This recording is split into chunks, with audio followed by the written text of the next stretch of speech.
Hello everyone, स्वागत है आपका एजुकेशनल मॉन्क यूट्यूब चैनल में। आज का हमारा इकोनॉमिक्स का लेक्चर नंबर 2 करने जा रहे हैं। ये लेक्चर सीरीज आपके आगामी एग्जाम, जितने भी सारे कॉम्पिटिटिव एग्जाम होते हैं, इकोनॉमिक्स उसमें एक कोर सब्जेक्ट की तरह काम करता है और इसका वेटेज काफ़ी अच्छा खासा रहता है। इसलिए इस लेक्चर सीरीज की इंपॉर्टेंस आप इसी से समझ सकते हैं। ठीक है, ये एनसीईआरटी पर बेस सारा का सारा लेक्चर सीरीज है।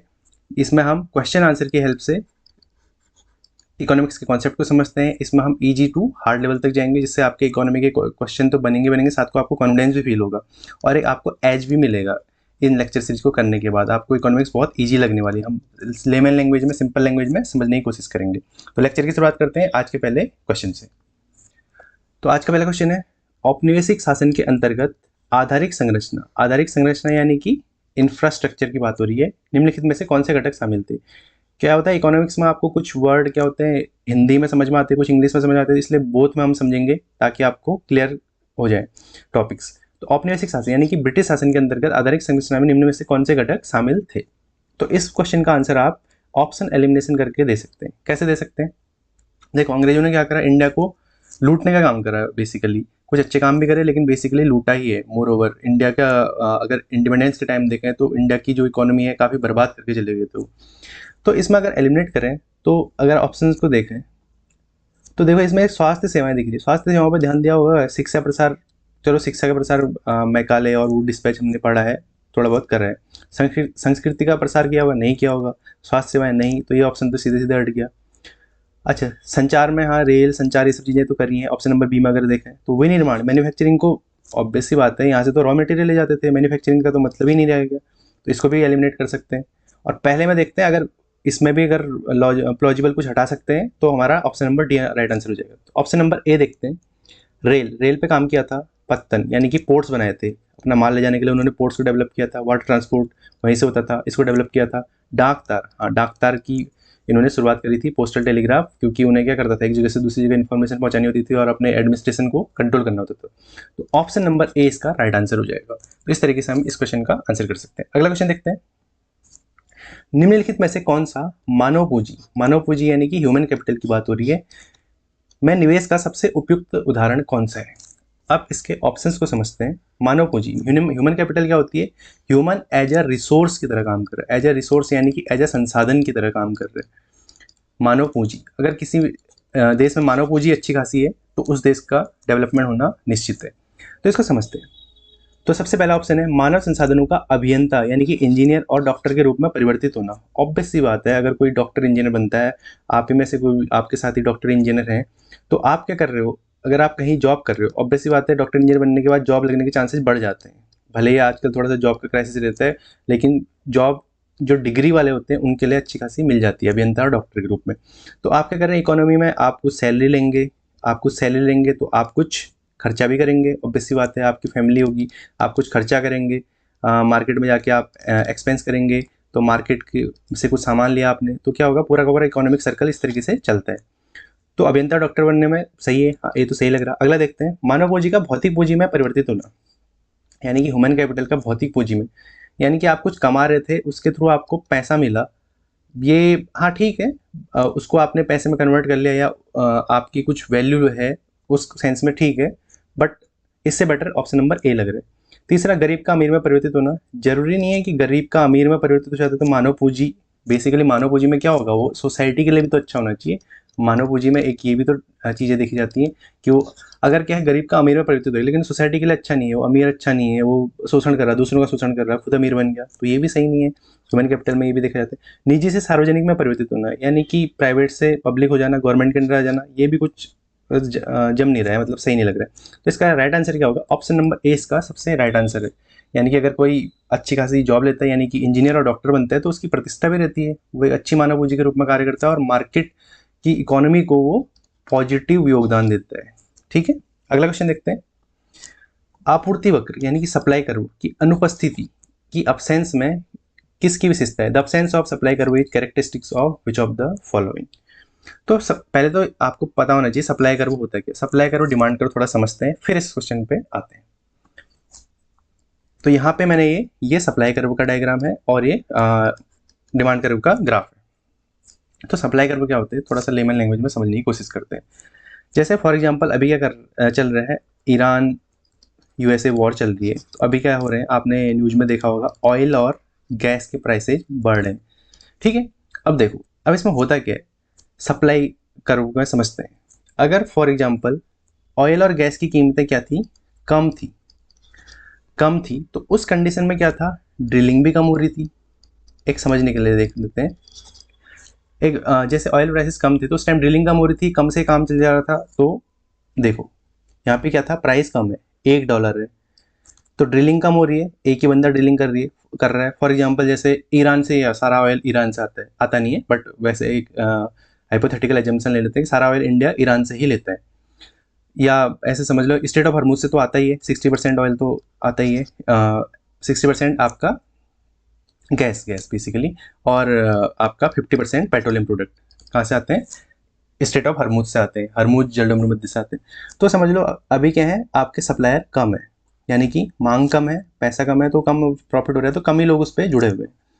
फिर जैसे जैसे डिमांड बढ़ी, यानी कि उसका प्राइस बढ़ा, ऑयल का जैसे प्राइस बढ़ा, $5 हो गया या ₹5 हो गया, तो क्या हो गए, अब ड्रिलिंग करने वाले भी बढ़ गए। अब यूएसए भी आ गया इसमें, कूद गया, यूएसए ने बोला मैं भी तेल भी देता हूँ, इजराइल ने बोला कि मैं भी तेल की कुएं खोदता हूँ, या किसी और कंट्री ने इस तरीके से बोला, एक एजम्पशन लेते हुए चल रहा हूँ। तो क्या हो गया, लोग बढ़े, तो एक कर्व क्या हो गया, ऊपर की तरफ इस तरीके से भागेगा।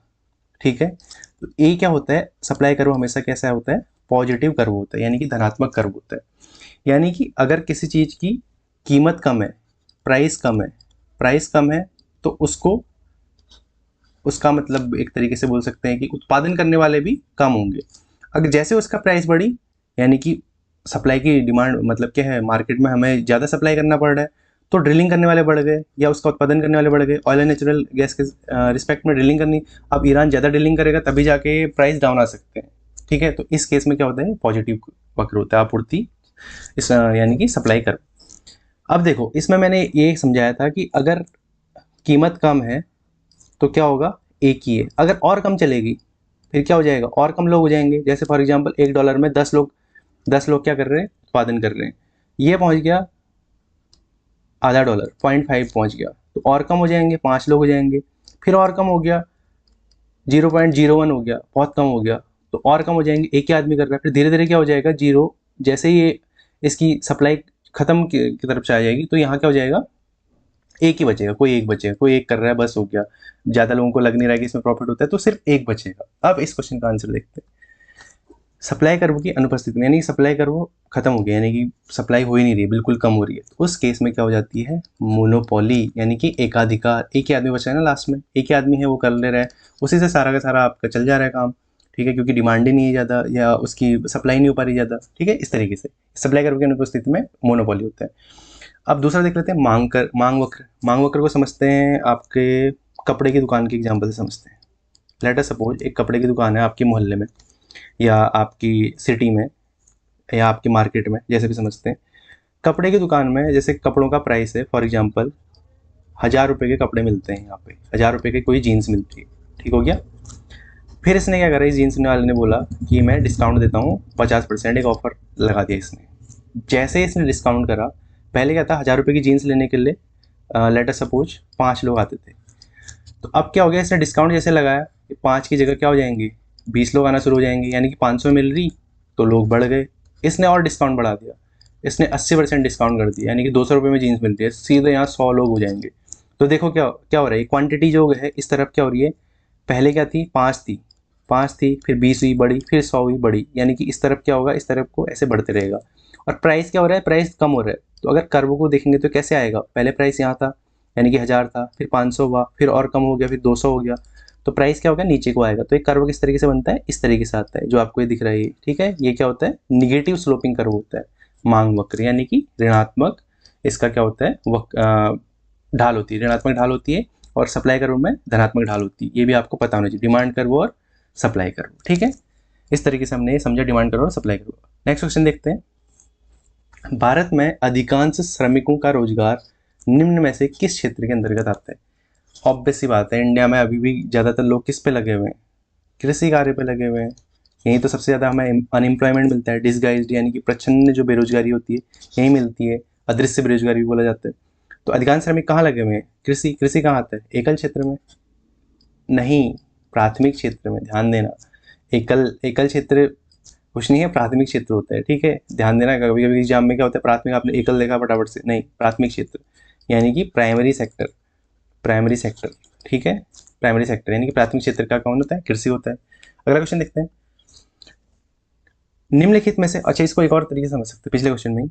अच्छा, अधिकांश लोग क्या है, कृषि कर रहे हैं या लेबर वर्क कर रहे हैं। लेबर वर्क कर रहे हैं मतलब यानी कि किसी कहीं कंस्ट्रक्शन साइट में काम कर रहे हैं, किसी कंपनी में डेली वेजेज लेबर की तरह काम कर रहे हैं। तो अधिकांश लोग कहाँ लगे, ये सब क्या है, प्राइमरी सेक्टर का ही एग्जाम्पल है। निम्नलिखित में से कौन सा सिद्धांत अंतर्राष्ट्रीय व्यापार यानी कि इंटरनेशनल ट्रेड का आधार बनता है।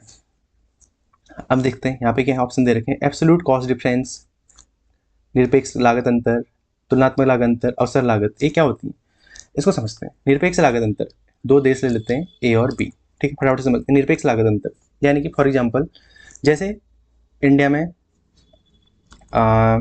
जैसे यूएसए और इंडिया का ले लेते हैं। यूएसए क्या करता है, यूएसए की कंपनी है बोइंग, जो क्या बनाती है, प्लेन बनाती है।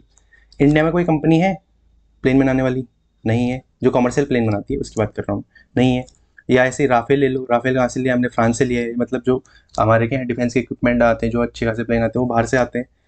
तो ये निरपेक्ष लागत अंतर यानी कि इंडिया में तो बनता ही नहीं है ना, तो यहाँ जो लागत अंतर होगा वो एब्सोल्यूट होगा, यानी कि बोइंग अगर $5 बिलियन का मिल रहा है तो इसमें हम कुछ कर नहीं सकते, कुछ निगोशिएट कर ही नहीं सकते, हमारे पास क्या है, लेना ही लेना है। तो इसमें जो कॉस्ट डिफरेंस आ जाएगा 0 से लेके $5 बिलियन, यानी कि पूरा का पूरा इंडिया को पे करना है। दूसरा एग्जांपल लेते हैं, इंडिया और यूएसए का ले लेते हैं। अब क्या है, इंडिया में क्या है, मिल्क प्रोडक्ट बनते हैं, यूएसए में भी मिल्क प्रोडक्ट बनते हैं। अब क्या है, हमारे पास यहाँ पे क्या है, हम जो यहाँ जो भी मिल्क प्रोड्यूस करते हैं यानी कि दूध का उत्पादन करते हैं, यहाँ के लोगों की पॉपुलेशन है 140 अरब है, बोल सकते हैं 140 अरब लोगों के लिए यहाँ क्या है, इनफ मिल्क हो पाता है। हाँ, अगर इंडिया प्रोड्यूस करना चाहिए इतना करता है और बाहर एक्सपोर्ट भी कर सकता है, ठीक है, इंडिया में इनफ होता है। यूएसए में 35 करोड़ जनता है, उनके लिए इनफ होता है। लेट अस सपोज यूएसए ने रख दिया ₹50 का मिल्क दे रहे हैं, इंडिया ने बोला कि हम देते हैं ₹30 का, तो यहाँ पे क्या है, डिफरेंस आ रहा है, तो इसमें हम तुलना कर सकते हैं, यानी कि ये तुलनात्मक लागत अंतर है। अवसर लागत, अवसर लागत को समझें, जैसे जैसे फॉर एग्जांपल इसी में मिल्क में देख लेते हैं, मिल्क का एक और कुछ एग्जांपल ले लेते हैं, जैसे फॉर एग्जांपल एप्पल का ले लेते हैं, एप्पल का एग्जांपल। अब लेट अस सपोज या ऐसे समझते हैं, इंडिया का ले लेते हैं माइक्रोमैक्स, फ़ोन के समझते हैं, ये मैंने फ्रूट लिया था एप्पल, और यूएसए का एप्पल ले लेते हैं। अब देखो, अब क्या है, इंडिया में फॉर एग्जांपल यूएसए ने बोला कि सारे के सारे एप्पल फ़ोन कहाँ बनेंगे, यूएसए में बनेंगे। उसने बोला कि इंडिया ने बोला इंडिया में हम माइक्रोमैक्स बना रहे हैं, और लोगों को प्रमोट करा कि एप्पल जैसे फीचर देने शुरू कर दिए माइक्रोमैक्स ने। तो इंडिया के पास अवसर है कि भाई माइक्रोमैक्स में क्या कर सकता है, वो माइक्रोमैक्स कंपनी को इतना आगे बढ़ा सकते हैं कि वो एप्पल को टक्कर देने लग जाए। वो एप्पल जैसे फीचर दे रहा है, सब कुछ दे रहा है, और उसने क्या करा, रेट कम कर दिए। एप्पल आता है 1 लाख का, आपका माइक्रोमैक्स ने बोला कि हम 90,000 का देंगे। अवसर है, एप्पल जैसे फीचर 10,000 कम में दे रहे हैं और इंडिया में दे रहे हैं, ठीक है, और कुछ एक्स्ट्रा कुछ चीज़ें भी जो उसमें दिक्कत हो रही है वो हम इंडिया में रिजॉल्व कर दे रहे हैं, आसपास आपके गली नुक्कड़ में इसके सर्विस सेंटर मिल जा रहे हैं। तो ये क्या है, अवसर है, इंडिया के लिए अवसर है। अगर माइक्रोमैक्स ऐसी टेक्नोलॉजी प्रोवाइड करा रहा है तो ये अवसर है, तो यही आपकी अवसर लागत है, ठीक है। ये सारे के सारे क्या होते हैं, अंतर्राष्ट्रीय व्यापार के सिद्धांत होते हैं, ये सब इंटरनेशनल व्यापार में आते हैं। तो इसका राइट आंसर क्या हो जाएगा, उपयुक्त सभी। मैं समझाने की कोशिश की है, थोड़ा सा टफ टर्म होते हैं, इनको मैंने बेसिक एग्जाम्पल समझाने की कोशिश करी, अगर आप थोड़ा सा इसको एनालिसिस करके समझेंगे तो क्लियर हो जाएगा। अब इसमें कुछ और टर्म्स होते हैं जिनसे एग्जाम में क्वेश्चन बन सकते हैं, तो उनको भी देख लेते हैं। एक थ्योरी है पूर्ण लाभ का सिद्धांत, इसमें आपको इतना याद रखना है, पूर्ण लाभ का सिद्धांत किसने दी थी, एडम स्मिथ ने दिया था। इनकी बुक 1776 में द वेल्थ ऑफ नेशन, ठीक है, इंपोर्टेंट, जो मॉडर्न इकोनॉमिक्स के जनक भी बोले जाते हैं, आधुनिक अर्थशास्त्र की। पूर्ण लाभ का सिद्धांत क्या है, एडम स्मिथ। दूसरा, तुलनात्मक लाभ का सिद्धांत किसने दिया था, डेविड रिकार्डो ने दिया था, बस इतना याद रखना है आपको। तीसरा है हेक्सर-ओलिन सिद्धांत। हेक्सर-ओलिन सिद्धांत क्या है, फैक्टर पे डिपेंड करता है। फैक्टर, बहुत सारे फैक्टर हो सकते हैं, ठीक है, बाद में इस पे रिलेटेड कुछ क्वेश्चन आएगा तो उसमें डिटेल में समझेंगे, बस आप इतना याद रख लेना। इसको ओएस थ्योरी भी बोला जाता है। ओएस थ्योरी किससे संबंधित है, अंतर्राष्ट्रीय व्यापार से संबंधित है। पूर्ण लाभ का सिद्धांत, तुलनात्मक लाभ का सिद्धांत, हेक्सर-ओलिन थ्योरी के अंतर्राष्ट्रीय व्यापार से संबंधित है। अगला क्वेश्चन देखते हैं, निम्नलिखित में से कौन सा विकल्प सीमांत उपभोग प्रवृत्ति यानी कि मार्जिनल प्रोपेंसिटी टू कंज्यूम को सर्वोत्तम रूप में परिभाषित करता है? मार्जिनल प्रोपेंसिटी टू कंज्यूम करने की प्रवृत्ति बोल रहे हैं। कंज्यूम करने की प्रवृत्ति, जब आदमी जैसे for example let us suppose market में आप फ्रूट्स लेने जाते हैं, जैसे क्या होता है, एक एग्जांपल लेते हैं अनार का, अनार जो लेते हैं पॉमग्रेनेट, अनार का जैसे एग्जांपल लेते हैं 200 रुपये के जी चलता है जनरली, 200 या 200-250 ऐसे चलता है ना। क्या हो गया फॉर एग्जांपल इसका रेट अचानक से गिर गया, बहुत ज़्यादा प्रोडक्शन बढ़ गया, ये हो गया 100 रुपये के जी, फिर और ज़्यादा प्रोडक्शन हो गया, ये हो गया 10 रुपये के जी। तो अचानक से क्या होगा, लोग इसको क्या करेंगे, कंजम्पशन इसका बढ़ा देंगे। ठीक है, एक तो ये कंडीशन हो सकती है। दूसरा क्या हो सकता है कि लोगों की इनकम बढ़ गई, लोग बहुत अमीर हो गए, तो 200 रुपये का अनार क्या ही है, ये ले लेंगे। इस केस में भी क्या हो जाएगी, उनकी क्या होगा, कंजम्पशन बढ़ जाएगा। तो अब यहाँ पे देखते हैं, तो इस प्रवृत्ति कब बढ़ेगी, जब अतिरिक्त उपभोग हो और अतिरिक्त आय हो। यानी कि अगर इनकम बढ़ गई तो 200 रुपये का क्या अनार किलो के हिसाब से ले रहे हैं, खा रहे हैं, ठीक है, उनको पसंद आ रहा है, इसको इस तरीके से खाते हैं। या कुछ एक्जोटिक फूड आते हैं, उनको एवोकाडो, ये सब चीज़ें, लोगों की इनकम बढ़ गई तो दनादन ले जा रहे हैं, खाए जा रहे हैं। ये हो गया अतिरिक्त उपभोग और अतिरिक्त, यानी कि एक्सेस कंजम्पशन और एडिशनल इनकम। जब भी एडिशनल इनकम होगी तो एक्सेस कंजम्पशन होगा। ये क्या है, सीमांत उपभोग प्रवृत्ति। अगला क्वेश्चन देखते हैं। अच्छा, इसमें ही थोड़ा सा और समझ लेते हैं। यह है इनकम यानी कि आय, यह है आपके कंजम्पशन यानी कि उपभोग। आय और उपभोग के बीच में जो ग्राफ होता है उसी को मार्जिनल प्रोपेंसिटी टू कंज्यूम बोला जाता है, MPC। इसके लिए फॉर्मूला क्या होता है, टोटल कॉस्ट में, यानी कि उसकी कॉस्ट में जितना चेंज होगा उसका बट्टे क्वांटिटी, उसकी मात्रा में जो चेंज हो रहा है उसी को मार्जिनल कॉस्ट फार्मूला बोला जाता है। ठीक है, इसका यहाँ पे एग्जांपल भी दे रखा है। जैसे उसकी कॉस्ट क्या है, 500 रुपये में 500 एक बार डिफरेंस आ गया, पहले 1000 की थी फिर 500 की हो गई, तो उसके क्या है क्वालिटी में भी क्या होगा, कुछ डिफरेंस आ जाएगा। जैसे पहले 2000 लेते थे, अब 3000 ले रहे हैं, तो ये जो इसका डिफरेंस आ जाएगा उसको क्या बोलते हैं, marginal propensity to consume, MPC। उसकी वैल्यू क्या आ जाएगी, 0.5। इस तरीके से अगला क्वेश्चन देखते हैं। पूंजीवादी अर्थव्यवस्था यानी कैपिटलिस्ट इकोनॉमी। कैपिटलिस्ट लोग क्या बोलते हैं, पूंजीवादी, यानी कि जो बेसिकली बोल सकते हैं अमीरों के हिसाब से चलते हैं, जिनके पास पैसा रहता है, पैसे से रिलेटेड होती है। तो पूंजीवादी अर्थव्यवस्था कैसी होगी, किस पे बेस्ड होगी, पैसा कहाँ लगता है, मार्केट में लगता है। तो पूंजीवादी अर्थव्यवस्था को क्या बोला जाता है, बाजार अर्थव्यवस्था बोला जाता है, मार्केट बेस्ड इकोनॉमी। मार्केट में अगर पैसा ज़्यादा है तो अर्थव्यवस्था पूंजीवादी अर्थव्यवस्था, मतलब उद्योग धंधे जो हैं सारे के सारे क्या है, पूंजी पे ही डिपेंड होते हैं, तो इसको बाजार अर्थव्यवस्था बोला जाता है। ठीक है, और मिश्रित क्या होगी, जिसमें पूंजीवादी और समाजवादी दोनों होते हैं, वो मिश्रित होगी। ठीक है, ये समाजवादी तो नहीं है, मिश्रित भी नहीं है, तो कैसे होगी, बाजार पे बेस्ड इकोनॉमी, कैपिटलिस्ट इकोनॉमी। अगला क्वेश्चन देखते हैं। किस अर्थव्यवस्था में कीमत तंत्र, प्राइस मैकेनिज्म के आधार पर निर्णय लिए जाते हैं? फॉर एग्जाम्पल प्राइस, जैसे किसी चीज़ का प्राइस बढ़ रहा है, जैसे एप्पल का ही ले लेते हैं एग्जाम्पल, एप्पल का फ़ोन है, ठीक है, इसका प्राइस बढ़ रहा है, तो इसको लेने वाले क्या हो जाएंगे, कम हो जाएंगे। अब सी बात, एप्पल 5 लाख का आने लग गया, तो जितने लोग अभी ले रहे उतने लेंगे नहीं, लेंगे, कम हो जाएंगे। और एप्पल का रेट कर दिया, चलो 10,000 रुपये कर दिया, तो बढ़ जाएंगे। तो प्राइस मैकेनिज्म किस में रहता है आपका, पूंजी किस में लग रही है, पूंजी जहाँ लग रही है, पूंजी के अकॉर्डिंग ऊपर नीचे हो रहा है, मार्केट पूंजी के अकॉर्डिंग ऊपर नीचे हो रही है, तो कैसी अर्थव्यवस्था है, पूंजीवादी अर्थव्यवस्था है, कैपिटलिस्ट। पूंजीवादी को क्या बोलते हैं, कैपिटलिस्ट इकोनॉमी। अगला क्वेश्चन देखते हैं। निम्नलिखित में से कौन अर्थव्यवस्था के पंचक क्षेत्र, क्वीनरी क्षेत्र, अभी तक हमने देखा था प्राथमिक, द्वितीयक, तृतीयक क्षेत्र, ऐसे ही क्या होता है, तृतीयक के 2 पार्ट होते हैं, क्वाटरनरी और क्वीनरी क्षेत्र। ठीक है, अब इसका पहले तो एग्जाम्पल समझते हैं, फिर इस क्वेश्चन पे आते हैं कि इसमें कौन सा राइट आंसर होगा।